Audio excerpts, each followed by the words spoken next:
Dad was an entrepreneur, making a newspaper probably in 5th grade. Brother and I tried to create like a video game rental service, snowboard club, to throw parties and charge people like $1. Moved to the city in 1998. I worked at a company called Jupiter Research, did cityguides for Palm Pilots. We hooked on this idea of like, hey, you can make software that changes the way that people move through cities. Started our own city guide. So Dodgeball started off as a city guide.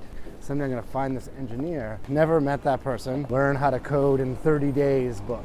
It was a hobby, not a business. Dodgeball helped me get that job at Vindigo. I made it through a couple rounds of layoffs, and I think it was the third one where I got laid off. And we tweaked it to work on phones which now had this thing called the wireless web, that just allowed our like 10 or 15 friends to broadcast their locations. Same stuff we do today, right? Just 20 years later, just like it's a lot more sophisticated. I left the city. I worked as a snowboard instructor for a year called ITP at NYU, which is kind of like half art school and half technology. You just get all these people that are interested in emerging technologies. We kind of hit it off, and we worked on projects for 2 years together. This like interactive jukebox thing, and we dust off that old Dodgeball stuff and see if we can turn it into something. Well, why don't we just try to make a mobile version of Friendster? 2003 and 2004, we turned it into our thesis project. Like a year after graduation, we sold that company to Google. Just kind of overlapped with the right person, and they're like, hey, you should come to Google. Most of our time like migrating a lot of the tools so they would work on Google infrastructure. Phones, GPS, and social networks, and like you put all those things together, what happened? Google had made a decision internally that they did not want to support the Dodgeball project for much longer. I don't want to work on something else, I want to work on this, I'm passionate about this. When they decided they didn't want to do it anymore, we decided that we would leave. Admittedly pretty depressed for like a year. It's like we basically have to rebuild Dodgeball again, throw in a bunch of game mechanics and see if any of them work. But once you could build apps, and I teamed up with this guy I knew, Naveen, launched it at South by Southwest in 2009. Me and Naveen to start, and then Harry came in. Frame of mind was not like, we are here and we're about to take over the world. It was like, are people gonna laugh at us? And it's even harder, I think, to do something that's like similar to the first one. People liked it. Took every idea that we had in our head, put it in this one thing in case this was the last thing we ever built. Usage was flat for like 6 months. We went and talked to 30 different VCs. 30 VCs told us like, no, this is a stupid idea. You already made this, you already sold it. Google already killed it. Why would we invest in this? And we were just like, I just think there's something really interesting in the data here. Yes, and why? 2 people. Bryce Roberts from O'Reilly Alpha Tech Ventures, Union Square Ventures here in New York. Now I got $1 million. This picture on Flickr of a flyer that's a cafe in San Francisco. I called them up. Anyone say I'm the mayor and try to get their stuff? Like, oh yeah, I do it all the time. We'll offer specials in return, which will drive more people to check in. And it's like, there's a flywheel of something here. This is interesting. And all the no's turned to like, please call us back, please call us back. 4 months later, we were growing by 1 million users a month. Using it the same way that they used to. Like, why is that? Facebook had been like, hey, we're gonna do a check-in. iOS 5 now has geofencing. Not meant for companies like Foursquare, this is meant for someone else. So hard to get working. It was so much technology. Bring your phone somewhere and it understands where you've been. You don't have to have the phone in your hand. You don't have to open the app. You don't have to. That Pilgrim technology is baked up in this SDK that we let developers use. Somebody's business model these days is it's based on data. I'm good at building consumer things. I'm very passionate about products that people use. The company in the way that we think is right and ethical and very respectful of users and privacy. And small group kind of tucked away in the corner of Foursquare. That's like, it's like an R&D group. Weird, non-conventional stuff on top of the tools and data that we have. So I'm gonna go down to South by Southwest, and I think for the first time in a long time, show people some stuff that we've made, a different type of location-based game, like a board game where the pieces are actually like off of real data, real things happening in the city. If people tell you they're bad ideas, like you should really just keep working on them until you convince yourself that they're bad ideas. And you don't have to become, the best programmer in the history of the world. You just have to become competent enough that you can make something that barely works. Towel and said, this isn't gonna work, this is too hard, I'll just get an easier job. And we didn't do that. We just kept, there's a lot of walking, there's a lot of talking. I feel like a little bit of our stuff is baked into Twitter and Uber and Apple Maps, and Samsung phones, and Tinder and TouchTunes. Welcome to Startup Hunter. I'm here with Dennis Crowley, the founder of Foursquare, which was the first app that you could check in. It sort of changed the world and made it like location on apps a thing. And I want to know all about your history of entrepreneurship. And I would like to go, thank you so much. Happy to be here on this beautiful, Tuesday morning? Tuesday morning, 9 a.m. Tuesday morning in February, yeah. And sub-freezing. Yeah. I don't think you have a problem with that. No, I'm fine. I'm bundled up nice and good, yeah. And so come take a walk with me. All right. And What's the over-under on we get hit by a car here? Has it ever happened on one of these interviews? we have never had a car accident. Today's the day. Hopefully not. Today's the day. Hopefully. All right. Do you lead or do I lead? I'm going to lead. So Okay. what I would like to start with, Dennis. This makes me so nervous. We're gonna bop people in the head as we're walking along. I'm like very high stress at the moment. Yeah. Okay, good. No head bops so far, and what I would like to start with is all the way at the beginning, from birth. And I Yeah. want to know what your parents did. Were they entrepreneurs or not? Yeah, I grew up in suburban Massachusetts, about 40 miles outside of Boston, and my mom was a stay-at-home mom. I got a younger brother and a younger sister. My brother's here in the city, and my sister is back in Boston. And my dad was an entrepreneur. He's owned an electrical contracting company in Boston, which was basically making some of the technology and doing the implementations for stuff that made things like subways run and things like the tunnels in Boston. A lot of the stuff that had to do with the Big Dig and other transit systems around the U.S. And so, one of my first jobs and first internships was working at his company, which was, I think it was around 100 people or so in Boston. And I would solder wires together sometimes and copy, make photocopies and put papers in the binders and, all the non-glamorous stuff. But it was, it was fun. Okay, interesting. So what was the first entrepreneurial thing that you did on your own? Sell lemonade, paper route, something like that maybe? Let's see. There's probably three that come to mind. None of them generate any revenue. Let's talk about it. But the first was, making a newspaper, probably in 5th grade, right? And being like, hey, I'm going to make this newspaper at a typewriter, not a computer, but like a typewriter.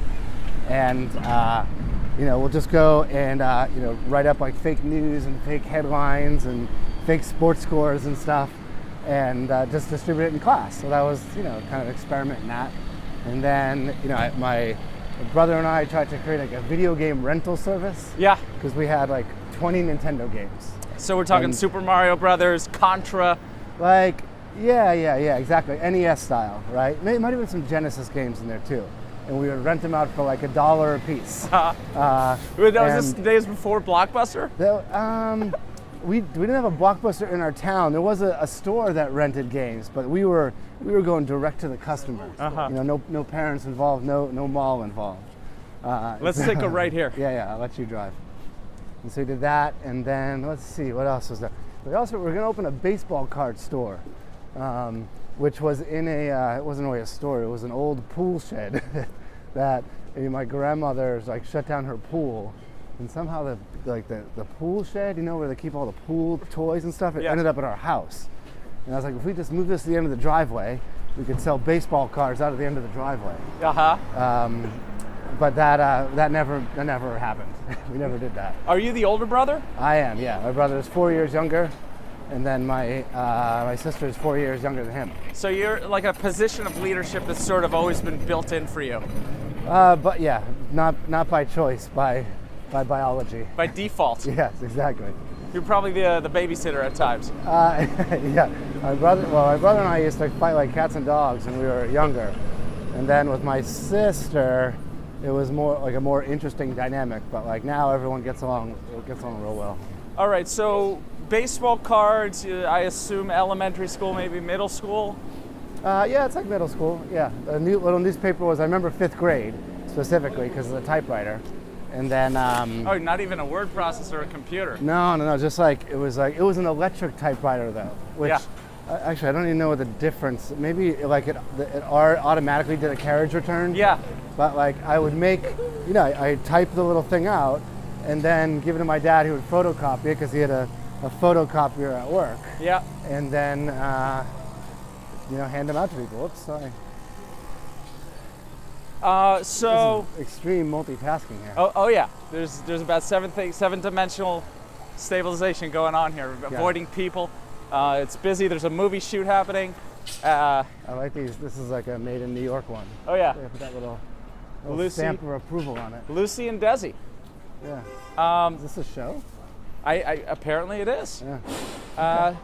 Okay, so what was the next entrepreneurial thing that you did after the baseball card escapade? I mean, we did a lot of stuff like this in college, where we started. I went to Syracuse in upstate New York, and we started a snowboard club, and the mechanic there was like, if we get 50 seasons passes sold to the mountain, me and my buddies would get a couple of them for free. So like, all right, let's aggregate all the people that want to go skiing or snowboarding. Let's get them all in this club together. And then I worked on, let's see what else there. We had this big house. You could throw parties and charge people like $1 to $2 to get in, which generated revenue for the house. So we could buy things like, a new TV or a stereo or a Nintendo 64. I mean, these are like little things. I think you're looking for like a serious entrepreneurial venture. Well, sure. I mean, I don't have one of those. Well, not until probably NYU. Yeah. So, whoops, nice work. Which was, let's see, I moved to the city in 1998 down in New York, and I worked at a couple different, I worked at a company called Jupiter Research. That was, like a research consultancy firm writing research reports about the future of the internet, trying to convince people that the internet was a real thing. And then I worked for a company that made city guides for Palm Pilots called Vindigo, which was really the first time I ever worked on a consumer product, and I think that's where I got like bit by the bug to make things that people would use and people got excited about using. Now, for those of you who don't know, the Palm Pilot was like the predecessor to the iPhone.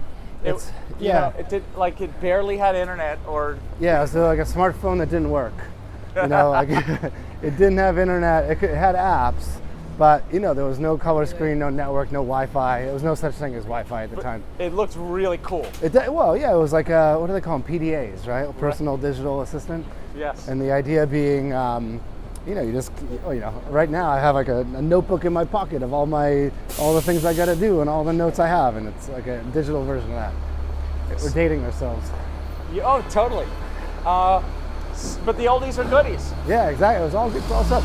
No, but that, working for Vindigo was, that was the thing that got me hooked on this idea of like, hey, you can make software that changes the way that people move through cities.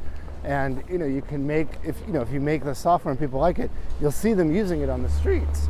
You could go to a movie theater and you'd see people using it. You go to a restaurant and you see people using it, through the blue light of their Palm Pilot. And that stuff was always, that was fascinating, inspiring. So what did it inspire you to do? Well, it was around that time. There's a bunch of overlap here, but around like 2000 or so, where we started our own city guide, because me and my friends were all in here in New York, and lived and hung out in the Lower East Side, which was a neighborhood that was changing so quickly. Like every week there was another street to go explore, because there was like 3 new restaurants or bars that had opened up on that street. And everyone used this thing called City Search at the time, this old website. But City Search, I don't know where it was based, but like it couldn't keep up with New York. Like it hadn't heard of the places that we went to, didn't know about the neighborhoods that we explored. And so our thinking was kind of like, why don't we just make our own version of a city guide, except we'll add the places and our friends will write all the reviews. This is before Yelp. Yeah. And so we just kind of hacked that thing together, and it was cool. Like we went and people added the places, and people would write little reviews about things. And it sounds pretty basic now, but whatever, was it year 2000, 2001? It was a long time ago, like 20 years ago. And what was your app called or website? This is called Dodgeball. Oh, Dodgeball. Yeah, so Dodgeball started off as a city guide, right? And what was the interface? Was it a website? It was a website, yeah. Now, I hadn't taken computer science courses at Syracuse. I didn't have was so bad at math. I'm still pretty bad at math. And so I didn't have the prereqs to get in a lot of those courses. And so I never took programming. And so when I got to the city, I was always hoping and expecting. I was like, someday I'm going to find this engineer friend of mine. I'll meet this awesome engineer friend, and they're going to like build all this stuff and code all this stuff, and it's going to be awesome. And after a couple of years here, never met that person. And then I remember being at my old job at Jupiter on the weekend, and someone had like a learn how to code in 30 days book, learn Microsoft ASP and dynamic web pages in 30 days. And right. I was like, I got 30 days, let's do that. Uh-huh. And then, but more importantly, I had a project. I wanted to make that city guide thing. And so I just kind of skipped my way through the book until we figured out enough of it to make it work. Yeah. Yeah, so we built that first Dodgeball prototype, 2001 or so. You said we, so who else was on it with you? I was doing all the programming, but I had, some buddies from the city, like my buddy Andy Krukoff, my buddy Chris Gage, that were just like, helping me put stuff into the database. Sure. Right, and helping kind of, like, it was a hobby, not a business. Like, we were doing this while we were, on the weekends or working at our other job. But what happened, if you fast forward to like summer 2001, I had this little Dodgeball thing that we had hacked together. And, I think actually Dodgeball helped me get that job at Vindigo. Like, hey, I know how to make stuff. This way. And, I was at Vindigo for about a year and then got laid off. Like, what happened is like 2002, the dot-com crash. No, this was 2001, summer 2001, before 9/11. And so I think it started in like March or April. And, a lot of my friends from Jupiter ended up losing their jobs, and I think we thought we were going to get another round of funding at Vindigo, and I didn't really understand the mechanics at the time. But I made a couple rounds of, made it through a couple rounds of layoffs, and I think it was the third one where I got laid off. And so I was like, oh, that kind of sucks. And in that, it was a really like really difficult moment for me. Like, I remember like we got evicted from our apartment. Like, my girlfriend at the time broke up with me. I turned 25, which is like, holy cow, 25, I'm so old. Yeah. And then I got laid off, like all like in the same like month-long period, which was intense. But I took that, there was this period where, there was no jobs in the city. This was leading up to 9/11. 9/11 hadn't happened yet. No one was funding internet stuff. It wasn't a lot of interesting stuff. I didn't really have a plan. And none of my friends had jobs. So we took the old Dodgeball code and we tweaked it to work on phones which now had this thing called the wireless web, like a really crappy text-based web browser. And I was like, well, why don't we just reuse this Dodgeball database? And what we'll do is people will be able to say, hey, I'm at Bleecker Street Bar on Tuesday afternoon because I'm unemployed and all my friends are unemployed and I want them to meet up with me. And someone would be like, oh, I'm at Yankee Stadium or I'm at Central Park. And so we had built this system that just allowed our like 10 or 15 friends to broadcast their locations. Oh, we're not going to make it. Whoa. Okay, good. That was almost it. That was almost our hit by the car moment. Thank God for you. So we'd hacked this thing together, and it worked pretty good. And for a couple of years, we had a bunch of our friends just using it to kind of find each other as we moved through the city. And I think looking back, I don't think we fully appreciate a lot of the stuff we built. Where we had like this venue database, we had a mobile front end to it. We had back then mobile was pretty much on these flip phones, right? Yeah, it was like we had like I can't remember the model number. It was a Samsung phone that kind of flipped open and had like a see-through little like plastic or glass panel, and the web browser was probably 3 or 4 lines of text. Yeah, I'm definitely pulling up an image of that. Oh no, you need. I'll send you an image. Like it's awesome to see it now because it's all the same stuff we do today, right, just 20 years later, just like it's a lot more sophisticated. Yeah. You know, the same thinking, same ideas. Just, you know, we had just now, like it turns out we made all that technology that powers it, which is cool. And so, you know, that was 2001. We were doing the Vindigo stuff, and then 9/11 happened. Then we got booted from our apartment. Then I left the city. I worked as a snowboard instructor for a year. Yeah. In New Hampshire. So how was your dodgeball, you know, happening while you're up in New Hampshire? It didn't. I went up there thinking, like, you know, I'm going to make all this stuff while I'm up here. I'm just going to get to work and make things. And then I didn't. I had this job as a snowboard instructor, and I was on the mountain, you know, 6 days a week, making my like $8 an hour, and it was super fun. And while I was up there, what I did do is I applied to grad schools. I was trying to figure out what am I going to do, because I like to do internet stuff. Yeah. And there's no internet companies in New Hampshire, and there's not a lot of them going on in New York at the moment.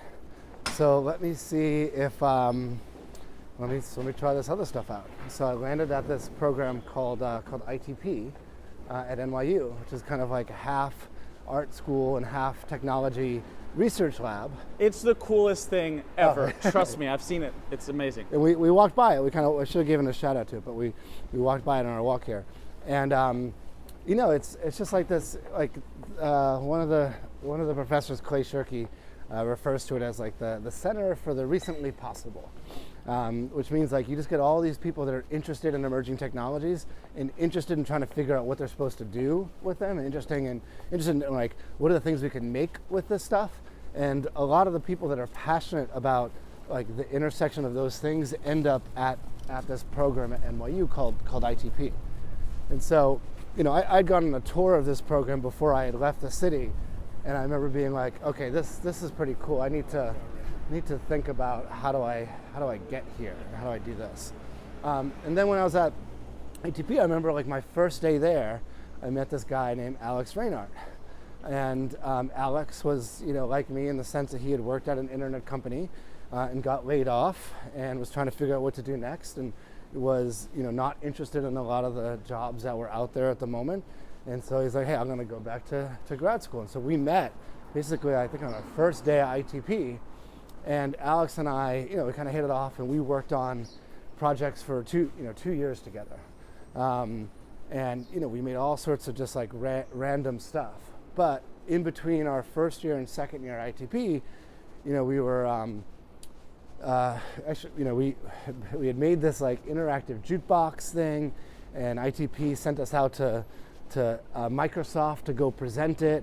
It was like this design contest, and I think we had done really well at the design contest, and we were flying back from Seattle, and Alex and I were on the plane sitting across from each other in different sides of the aisle. I was like, what do you want to do next semester, next year? And I remember having the conversation with him, and it was like, why don't we dust off that old Dodgeball stuff and see if we can turn it into something?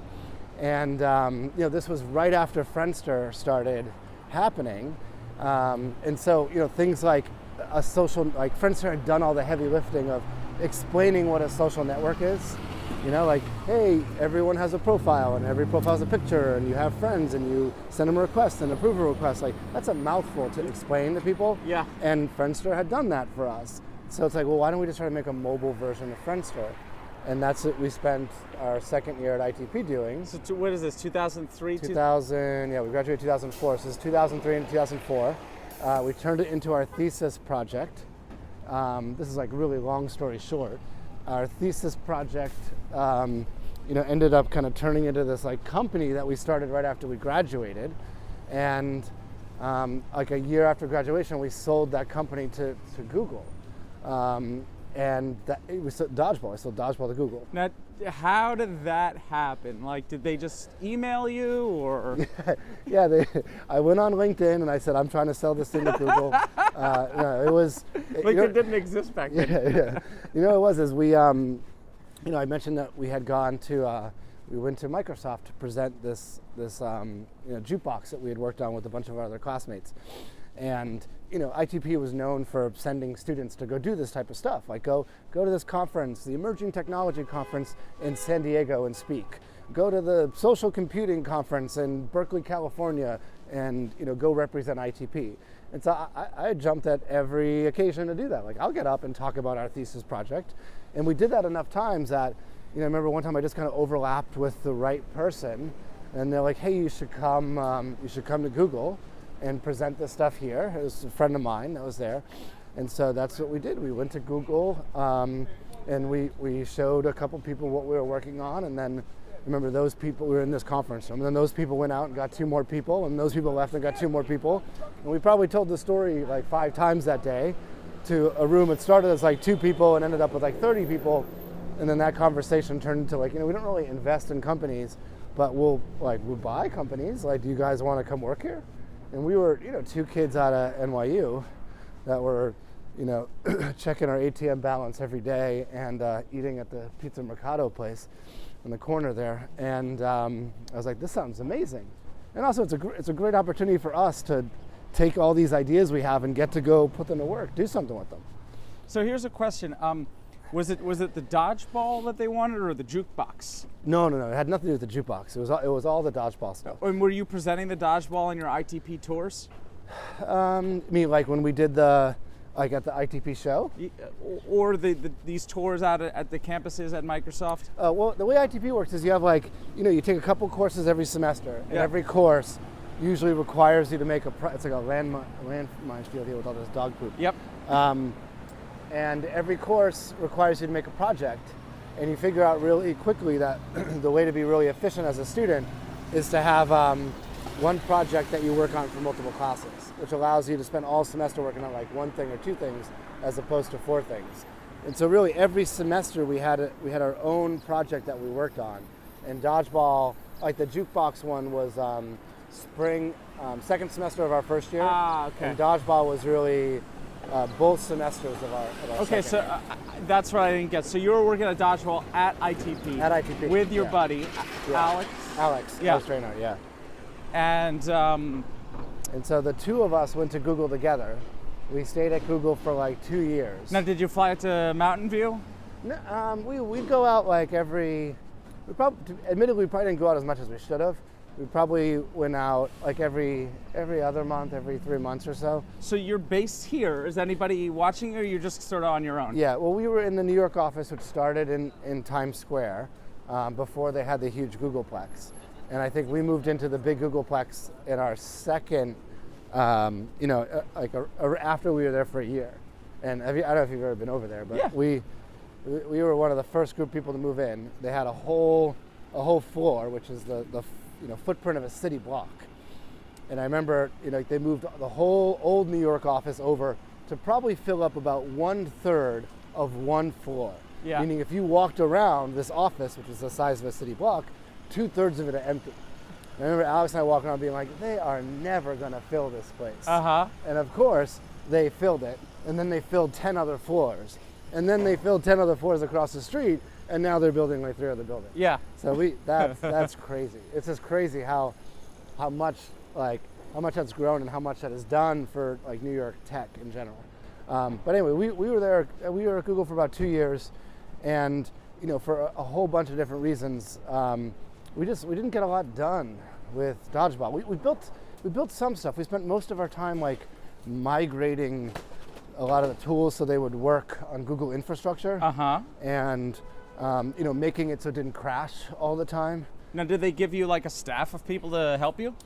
Not a staff would be really generous. We had we picked up one engineer really quickly. This guy named Harry Heyman, who was now he's the director, or was at least, at Foursquare of tech. Oh yeah, he was like one of our co-founders, one of the first 3 guys in the room, and has helped us build all of our infrastructure. Like the joke is like Harry rewrote the code for Dodgeball. We got to Google, and then when we started Foursquare, he had to rewrite the code again, because I wrote all the initial PHP code for Foursquare, and then he had to rewrite it again, and he was like, never again am I going to rewrite your crappy code. I'm really bad at, I'm not an engineer. I'm just like a enough PHP to get by.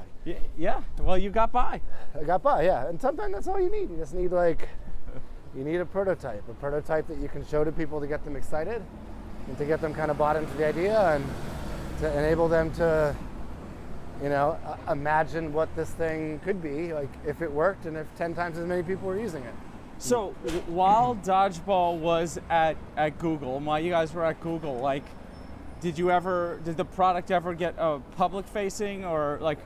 Dodgeball was public facing when we when it got bought by Google. We got a lot of press for it initially because we were building technology out of NYU. We were building software for cities. We were building social networks that connected people in the streets. Like, we were doing all this like really, really interesting stuff that was like a very New York take on I think technology and social software. And I think that's probably one of the biggest contributions that Dodgeball made to the space, right?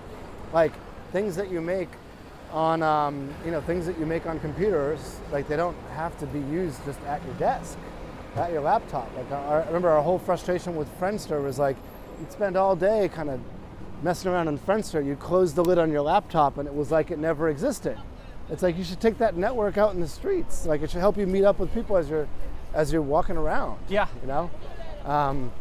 And that's the stuff that we set out to build and explore when we were students at NYU. Like our grad school, the thesis we wrote was titled An Exploration of the Intersection of Mobile Software, Mobile Social Software, and Location-Based Services on Mobile Devices.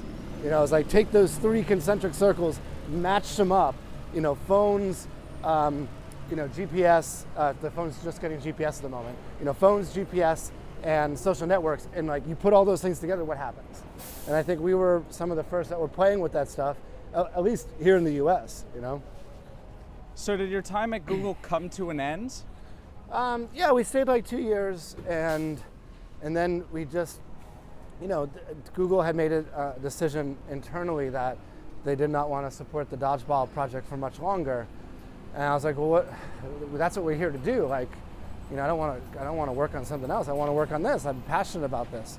And when they decided they didn't want to do it anymore, we decided that we would leave. And so, Alex and I just, we made a plan and we communicated. And then just one day, like March 2007, we just walked out together. And walked out together. Did and you give we left 2 weeks notice? No, we gave the proper notice and everything. Like, there was nothing like, I'm flipping my table and I'm right. quitting. It was just like, we hope this worked out differently. Hi. We hoped it worked out differently, but it didn't, and so we ended up leaving. And then let me just assume, like, you made some money on that, and it was easier to leave than, I assume, just being an employee. Yeah, it's easier to leave, like, mechanically. Like, we made some money off the Dodgeball deal, so that I was able to not work for a little bit and not stress about getting another job immediately. Well, I think that's the key thing is, like, having a little war chest, and if you're not happy, then you can actually do something about that unhappiness. Yeah, it wasn't like dotcom money is today, though. People are like, oh, I sold my company now for $100 million. That $100 million, that was not was not us. Not your.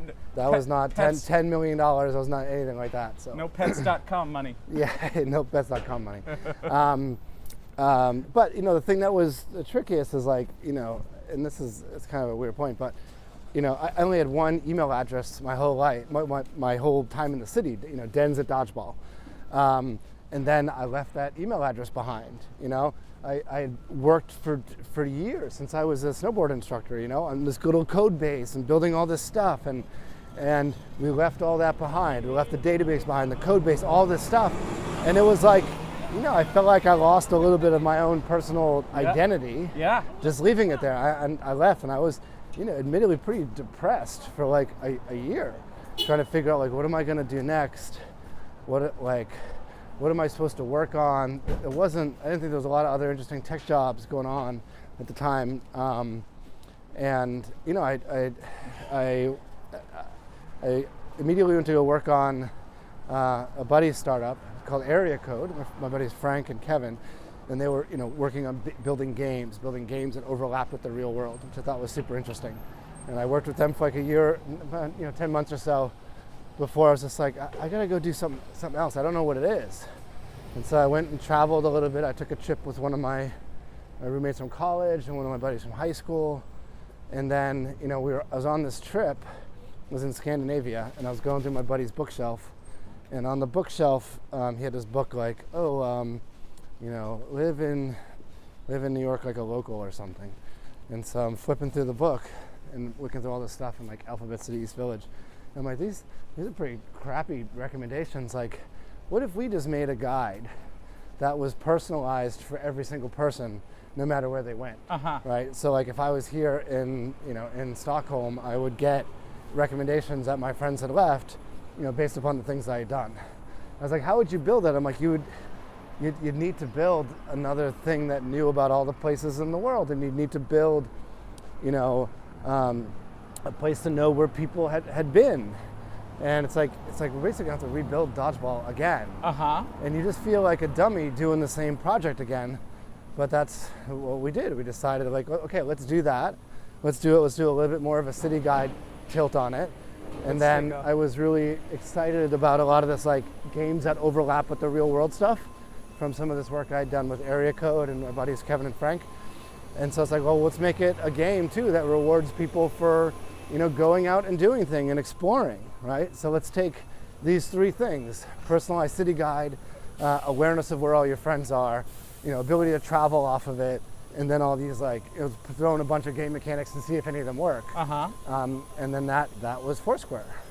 So what was the first platform that it was on? The best Fortnite player in the world.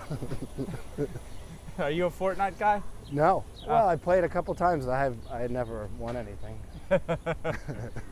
Okay, so what was the first platform that Foursquare was on? Because this is pre-iPhone, I assume. No. We built version 1 with I want to say it was iPhone 3GS.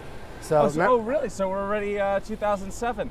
Yeah. Well, Foursquare 1.0 was 2009. We launched in 2009. So it was literally 10 years ago. 10 years ago. Like 10 days from now, which is crazy. And then, so yes, and then we started working on 2008, and yeah. So I mean, like the first iPhone came out, and it didn't. I don't know if it had GPS. I think the second one had GPS, and then it was a little bit after that you actually build apps. I remember when it first came out, you couldn't build apps. Right. There's no app store. But once you could build apps, and I teamed up with this guy I knew, Naveen, who, you know, used to share office space with me at that Area Code company. I was working for Area Code after Google. Naveen was working for a company called Socialite. We sat near each other, and I was like, hey, you know how to make iPhone apps, and I know how to make city guide stuff. We should work together and make this thing. And so this is great serendipitous timing, and we just got to work. And it was January 2000. You know, we kind of messed around with a whole bunch of stuff for a couple months. But it was really January 2009 that we got serious. Like we should build this thing, and we should launch it at South by Southwest in 2009. Yeah. Only because we knew that, hey, we had some friends in San Francisco and other parts of the country, and we knew they would be there. It's like, this is a good place to get people together and show them. And so we worked at my apartment like every day, every night for like 90 days straight to get this prototype up and running. And yeah, that was 10 years ago. So it was just you and Naveen, or? It was just me and Naveen to start. And then Harry came in.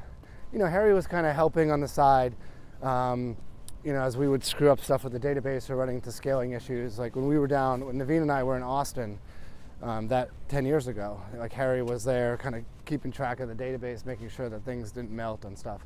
So was he still working at Google? He was still a Google employee. He was like helping us out as a favor. Well, he was wise enough to have an intuition that something was probably going to go on here. Oh, well, yeah, and then once we raised our first round of financing, which was in I guess like August of that year, So- September. Then Harry joined us full time. So you presented South by Southwest. Yeah. And was that the launch too? That was, people in New York were using it. Like our friends were, all of our Dodgeball buddies were using it. Right. In New York.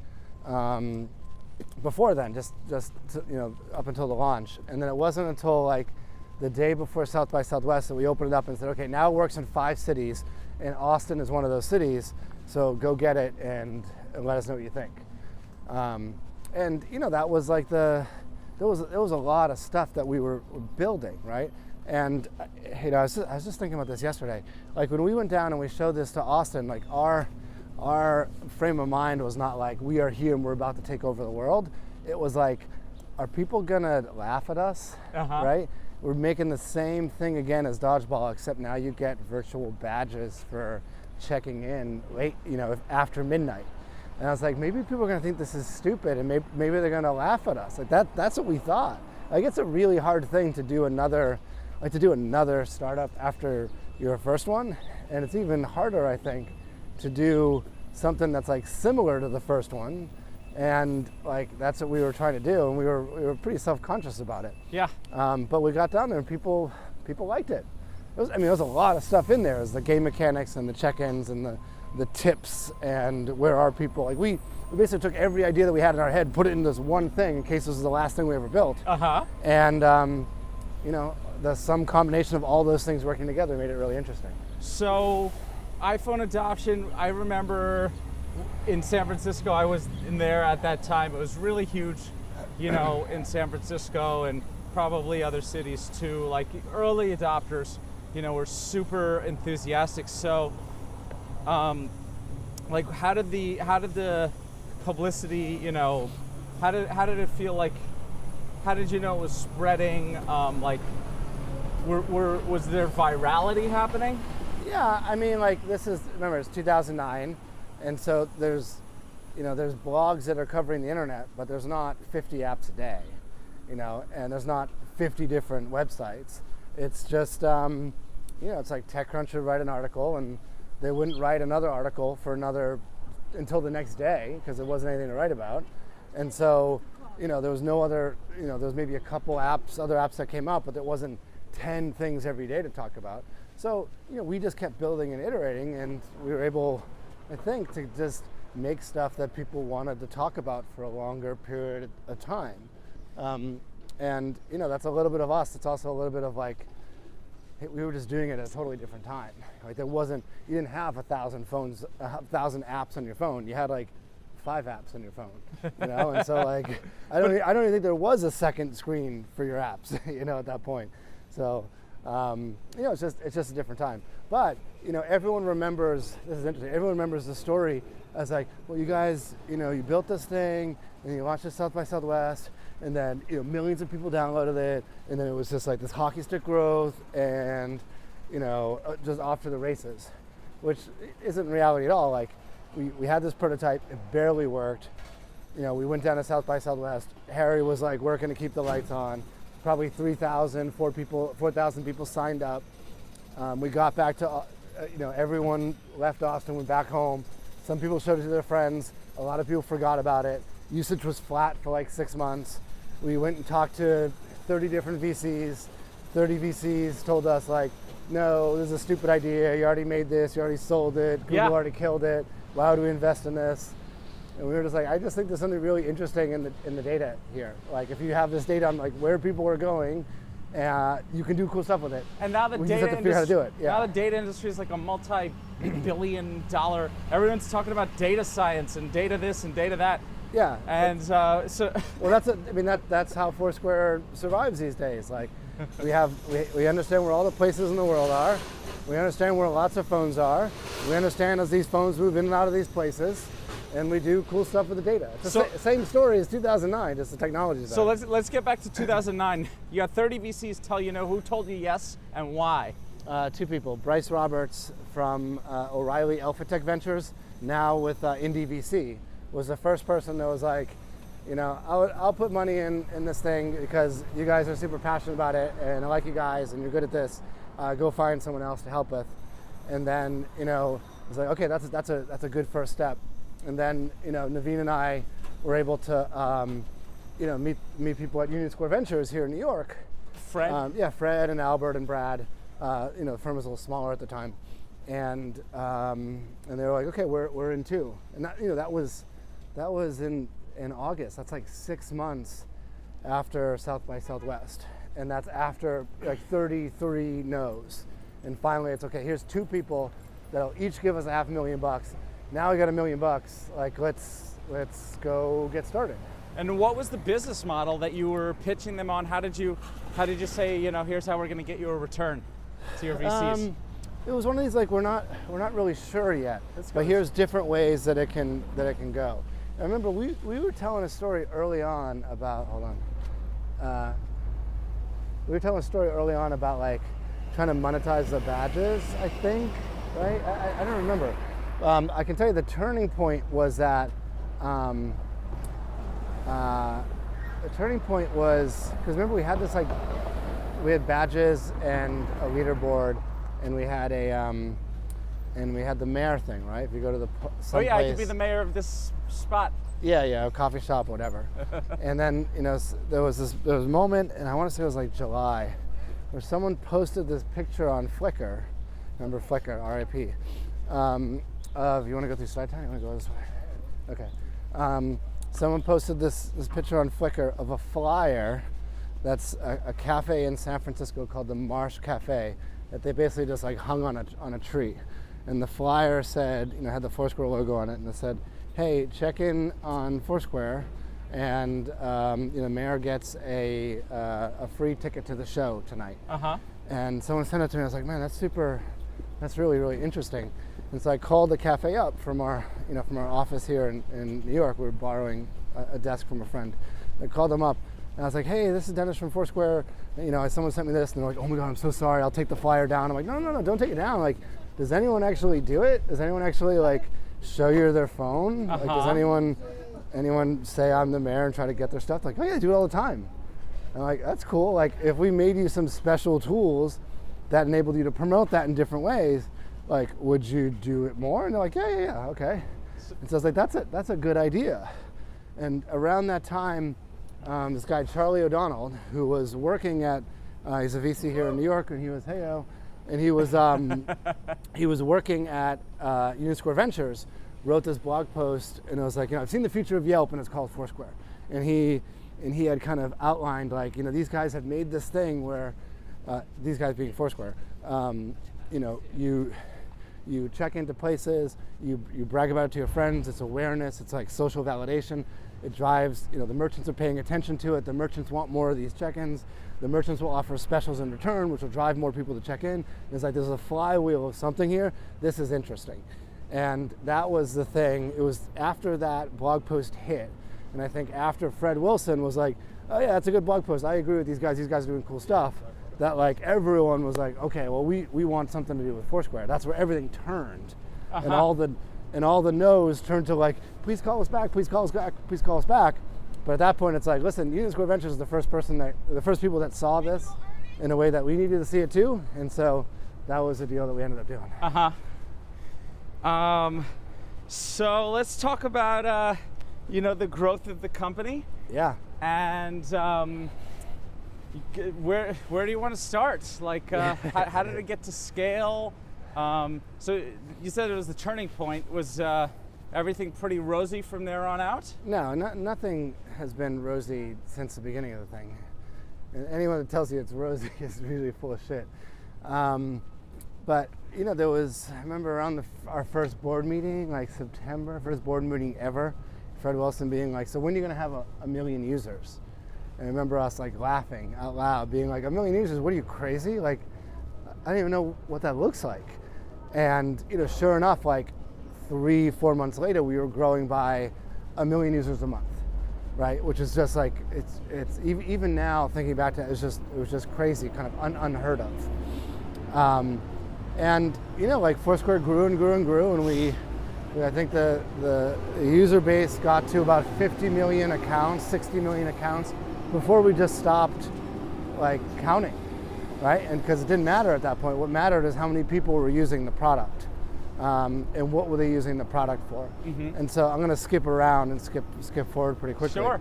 But I think it was like around 2012, 2013, call it 9, 10, 11, 12, like 5 years after we started the company, that we started seeing the growth flatten, right? And it was like, people aren't using it the same way that they used to. Like, why is that? And there was a couple reasons. Like, number one, like, you know, Facebook had been like, hey, we're going to do a check-in, and Zagat did it, and Yelp did it, and you know, this thing that was unique to us had been commoditized. Instagram does it. Well, they're not a check-in button. Like, but then Instagram came out and was like, hey, why would you just send a piece of text that says you're here? Take a photo of your latte, right? And so Instagram started dominating, I think, people's attention. Twitter started getting really, really popular. Like Snapchat was, you know, was a thing that came out on 2013, 2014. And so all these things were like kind of eating into, this is my favorite truck in the neighborhood, by the way. This Galatasaray. It's like a Turkish soccer team logo on the back. You love that truck. Yeah, I see it all the time in our neighborhood. just the art on the back. Yeah. Wait, what were we talking about? You were talking about like Snapchat. Oh, Twitter, yeah. Like so, just like eating into the marketplace. Yeah, it's just this different. It's just kind of this different. It's a different environment now. Like the one thing that we had done really well is that, you know, 2009, because this wasn't like our first check-in company. Like the point was not to make like an awesome check-in app. The point was, remember the story about like Scandinavia and all this stuff, traveling. It was like to build software that changes depending on where you go. Software that changes depending on where you've been, software that changes the way you experience cities. And so like the check-in was a means to get there. So we knew 2009, 2010, 2011, it's like, holy shit, there's a lot of people that want to check in. Like the future is really building a check-in button that you never have to press, okay? It's like that, which is a piece of technology that did not exist. Like GPS on phones was just barely working. And here, what we wanted was someone's going to make something so that, like, when I walk into, you know, this coffee shop, it knows I'm at a coffee shop called Think Coffee, and you know, it's like someone's going to make that thing. And so we assumed that Google would make that, and we would just use it because Google made maps, and everyone uses the maps. Or we assumed that Apple would make it, and we would use it because Apple made the App Store, and everyone just uses it. And so we waited until the moment in October of 2013 where Steve Jobs stood on stage and was like, okay, the iPhone 4S with iOS 5 now has geofencing. And they talked about this stuff and was like, this is it, this is the moment. We can make the things we need because the geofencing works. We downloaded the builds, we played with the new phones, and we had this moment of like, shit, like this stuff, it doesn't work. This is not meant for companies like Foursquare. This is meant for someone else. And we had this thing of like, we're gonna have to build this ourselves. Like, we're not a social media company, we are a technology company. You know, like it's not about the check-in, it's gonna be about, you know, do or die, make this piece of technology that can understand as phones walk in and out of places. And someone's gotta build that, like, why not us? And so that was October 2013. That was probably one of the biggest switches in the business. And you know, we worked for 3 years trying to make this stuff, and it just did not work. It was so hard to get working. It was so much technology and data science and machine learning and ingesting of data and blah blah blah blah blah, stuff I don't even understand. And it wasn't until, I want to say, like 2015 or 16 that it really started to work. That you could go into like a cupcake shop, the phone would be like, oh, you're inside this cupcake shop. The thing you need to get here is this particular cupcake, right? I mean, which is like a weird example, but the idea that you can bring your phone somewhere and it understands where you've been. You don't have to have the phone in your hand. You don't have to open the app. You don't have to press any button. You don't have to select which place you're at. We just know. And we can do it for like any business in the world, you know, any city in the world. And you can do it in really dense areas like St. Mark's Place, because is where we designed the stuff and where we tested it. Or you can do it in really tall places like skyscrapers with businesses on top of each other, because we built this stuff in New York. And that technology is called Pilgrim. And now, like, once Pilgrim started working, we baked it into all of our stuff: ad products, attribution, the cityguide app, the Swarm app is one of the reasons we kind of split them in two. Right, there was that big split between Foursquare and Swarm. Yeah, and then, which is really just about like, hey, make these products easier for people to use. Let's get the Pilgrim engine in places. Let's just like let's start collecting some of this passive data so we can start building new things on top of it. And now that Pilgrim technology is baked up in this SDK that we let developers use to make like apps that are contextually aware. Now, right? do you have a business model on that SDK? Are you? Well, the company's business model these days is it's based on data. It's like understanding where a critical mass of phones are, and then using that data for advertising, for analytics, for consumer apps, for helping J.Crew figure out where to put their stores, for helping investors figure out how many people went to Chipotle stores this month. Like, it's just a different data set that hasn't really existed before. And it's built off of technology that we invented. And so our entire business model these days has really switched from 2010 being like, why don't we charge this coffee shop $50 a month to run a special? Sort of the Yelp model. Yeah. And we'll charge Taco Bell money to put ads in our app. Like that, it's like, that's not part of the model anymore. The part of the model now is like, understand where a critical mass of phones are going globally, identify the trends, and use the data and the trends to help companies make decisions about their own businesses or their competitors' businesses. So are you still the CEO of Foursquare? No, I was CEO up until, what year is it now, 2019? 2016. And then I brought in a new COO, this guy named Jeff Glick, who's great. And I made him the CEO in January 2016. So talk about that. What was the reason for that? And a couple things. I mean, the number one thing was like, I'm good at building consumer things. I'm very passionate about products that people use. Like this idea of like software that changes the way that people use cities is like, that's my thing. And as I could see that the company was going to become more of a business-to-business type of business model and just venture in general, and less dependent on like the business-to-consumer part, I was like, you guys, I was telling the board this, I'm like, you need someone in here that is just really, really passionate about B2B and enterprise and data and analytics. And I'm like I know some of that stuff, but like I don't wake up every day jazzed about that stuff. Like you need to find a CEO that is really passionate about that. And I will stay and I will continue to build consumer things off of the data and technology, and I'll continue to kind of guide the company in the way that we think is right and ethical and very respectful of users and privacy and stuff. But you need someone day to day that is like really passionate about that, and that's Jeff. And Jeff has done a great job leading the company over the last couple of years. I know, watch out for that. So what are you working on now? Me personally or Foursquare? You. I have like a small group kind of tucked away in the corner of Foursquare. That's like, it's like an R&D group, and it's very similar to the R&D group that made Pilgrim, and the R&D group that pushed for the Pilgrim SDK. And now what we're doing is, it's a group of people that are making weird, non-conventional stuff on top of the tools and data that we have. So, sorry, buddy.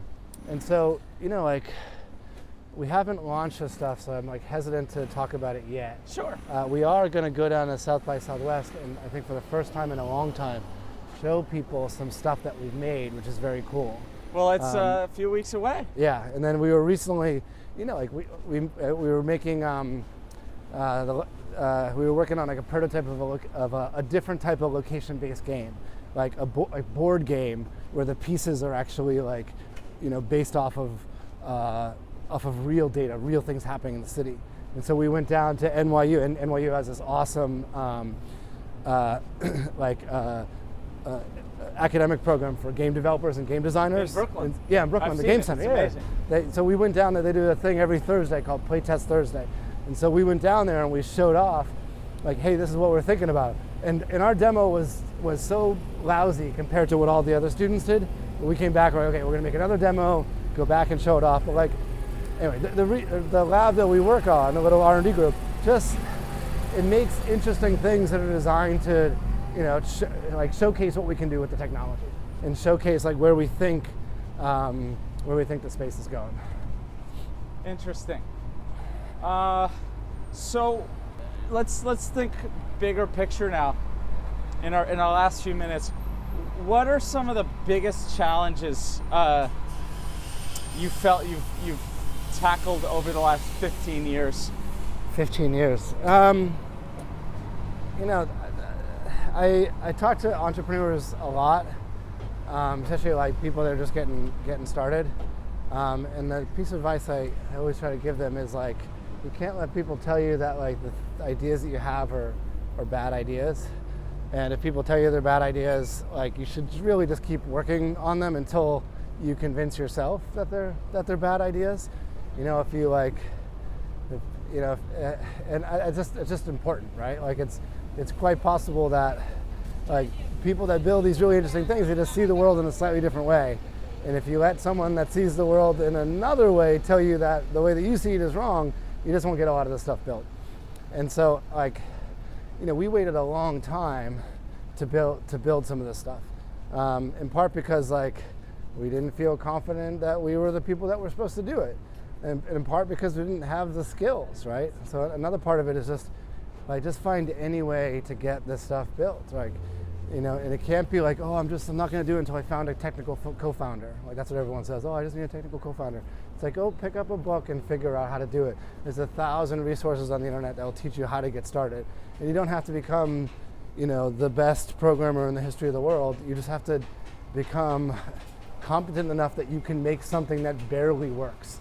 So that you can show it to someone and they can help you. They can join you and they can help you fix it. So the best way to get a technical co-founder is to actually do an MVP yourself, and that will impress the heck out of them. Yeah, I mean that's what people want to see. People want to see things and get excited about. And it's hard to get excited about just something on a whiteboard. You got to show something to people that feels real. You know, I think the other part of it is just like, it's just, you know, surviving long enough. Yes. You know, like I think like one of the things that we've been really good at is like we've got this mission and vision for how we see the world. You know, like software that makes cities easier to use, you know, data that helps people, you know, navigate the world in interesting ways. We've been doing the same thing for not just the 10 years of Foursquare, but like the 5 years of Dodgeball before that. It's the same thing. And we just kind of stick to the script. And, you know, like the company might take some turns here and there, and the business model might change, the apps might change, the things we make might change. It's the same stuff. And I think when you work on the same stuff for a long enough period of time, like just things start to happen. You know, there's probably 100 moments in the company where we probably could have threw up just kind of threw in the towel and said, this isn't gonna work, this is too hard, I'll just get an easier job. And we didn't do that. We just kept doing it. And we did it through the times that were like really fun and glamorous. And we did it through the times that were like a huge pain in the ass and like you'd go cry in the stairwell. 2 dot-com bubbles. Yeah, I mean, we've just been doing this forever, and it just feels like this is just what we do now. And I think that's like that's just a big part of it. So I think we're good. Any parting sound bites? Let's see. I'll tell you, this is I'm exhausted. There's a lot of walking, there's a lot of talking. I feel like I just ran 10 miles or something. Yeah. But no, this is great. You know, like. I think the parting soundbite is I still meet I meet people all the time that are like, gosh, Foursquare, like you guys are still around. What are you doing? And I'm like, we've made all this technology that you may not use because you may not have like the Foursquare app or the Swarm app, but you know, like a little bit of our stuff is baked into Twitter and Uber and Apple Maps and Samsung phones and, you know, Tinder and TouchTunes and AccuWeather, and like we've built all of this location infrastructure that has found its way all throughout the internet. And it's like something that we're really proud of, right? So like even though, like we started off the story of the company, like where the big narrative is like, we make these apps and you use our apps, 10 years in, we're at this point where it's like, we build the platform, the data technology, others leverage it, but at the end of the day, a lot of people that were walking on the streets are still using it. And it's, it's like it's been a real interesting story for us, and it's been a real interesting journey for me. And I keep getting excited about the stuff that we're gonna make next. Cool. Well, thank you so much, Dennis. Yeah, man, this was fun. Thanks for going on a long walk. All right. Good stuff. All right.